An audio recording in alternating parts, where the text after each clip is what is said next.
বহুত ভাল লাগিলে আপোনাক এনেকৈ আমাৰ অনুষ্ঠানত লগ পাই। আপুনি এবাৰ মাতোতে যে আহিলে সেইটো কাৰণে বহুত ভাল লাগিলে। মোক আচলতে কোনো নেমাতে, সেইকাৰণে মই এবাৰ মাতোতে দৌৰি আহিছোঁ। তথাপি আপোনাৰ গান আমি বহুত ভাল পাওঁ। আপুনি আজি গান এটা গাব লাগিব। গাম মই যি পাৰোঁ চেষ্টা কৰিম, গাম। ঠিক আছে, গান গোৱাৰ আগত মই আপোনাক এটা প্ৰশ্ন সুধিম। আপোনাৰ গাৰ্লফ্ৰেণ্ড মানে আপুনি কেতিয়াবা ভাল পাইছিলে নাই, মানে ব্ৰেকআপ হৈছিলে নাই আপোনাৰ ভাল পোৱাত?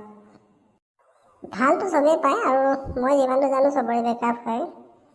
এবাৰ নে এবাৰ চবেই ঢকা খায়, তাৰপিছতে মানুহে চিজিল লাগে বা কিছুমানে খিলাৰি হৈ যায়, ভাল পায় যেনেকৈ নিজে ঠগ খায়, তাৰপিছতো সেই বেলেগক আকৌ ঠগিবলৈ বিচাৰে। কিন্তু সেইটো বেয়া কথা, তেনেকুৱা কৰিব নালাগে। যদি ভাল পোৱাত বাৰে বাৰে অসফল হয় তেনেহ'লে ভাল পাবই নালাগে। ঘৰৰ পৰা চাই দিলে হ'ল, বিয়া পাতিলে হ'ল।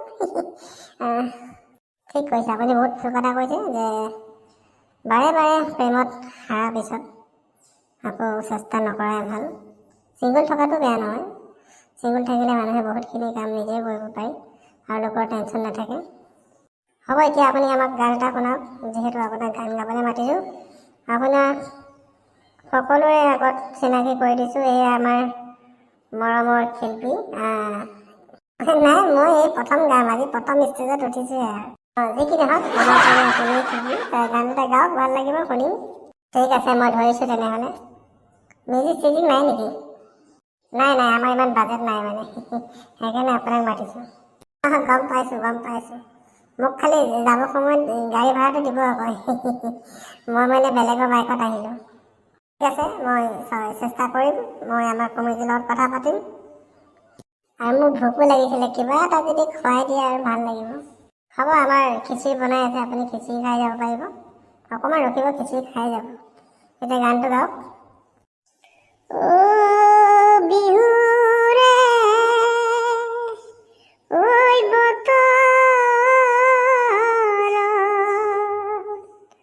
ঐ মনত পৰে তোমালে, তোমাৰ জানো পৰে নে মনত মোলৈ, তোমাৰ জানো পৰে নে মনত,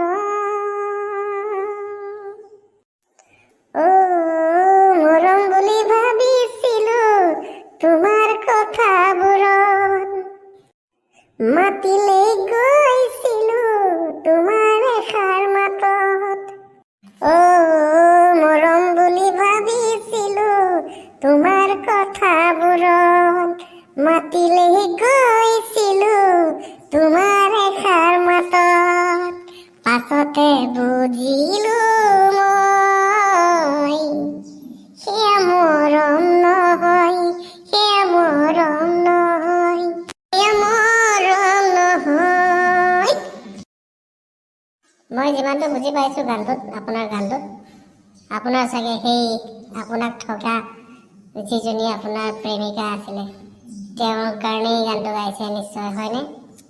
হয়, মই তাইক বহুত ভাল পাইছিলোঁ, কিন্তু তাই যে মোৰ যিকোনো ক্ষেত্ৰত মোক মাত দিছিলে বা মোক লগ কৰিছিলে, আচলতে চব সেইবিলাক ভেকু ভাওনা আছিলে। তেওঁ কিছুমান কাম তেওঁ কৰিব নোৱাৰিছিলে। আচলতে সেই তাই ঘৰৰ ওচৰৰ পৰা বজাৰখন, চব্জি বজাৰখন অলপ দূৰত আছিলে। তাই চব্জি আনিব নাযায়, মানে দিগদাৰ পায়, সেইকাৰণে মোৰ লগত ফ্ৰেণ্ডশ্বিপ কৰিছিলে আৰু মই অকৰা আছিলোঁ।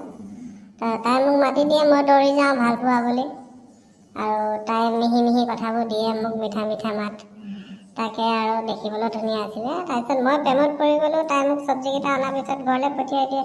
ঠিক আকৌ কেতিয়াবা মাছৰ বজাৰ, মাংস বজাৰ, এনেকৈ মই বজাৰবোৰ কৰি থাকোঁ। কিন্তু শেষত যেতিয়া মই গম পালোঁ তাই মোক ঠগিছে বুলি। আপুনি কেনেকৈ গম পালে যে আপোনাক ঠগি আছে বুলি? একদম সহজ।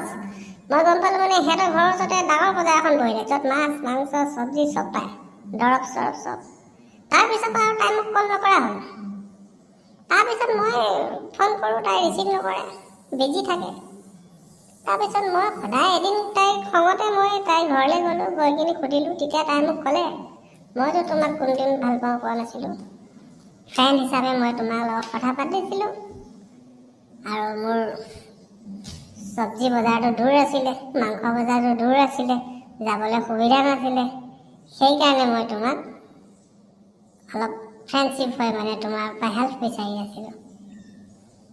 আপোনাক মানে চব্জি অনাই, বেঙেনা চেঙেনা অনাই, মাছ মাংস অনাই ভালকৈ বেঙেনা দিলে মানে তাই। ঠিক কৈছা তুমি। মোক চব্জি অনাই ভালকৈ চব্জি দিলে মোক, বেঙেনা দিলে মোক। একো নাই, মোক ঠগিলে একো নাই, তাইকো কোনোবাই ঠগিব, ভগৱান আছে।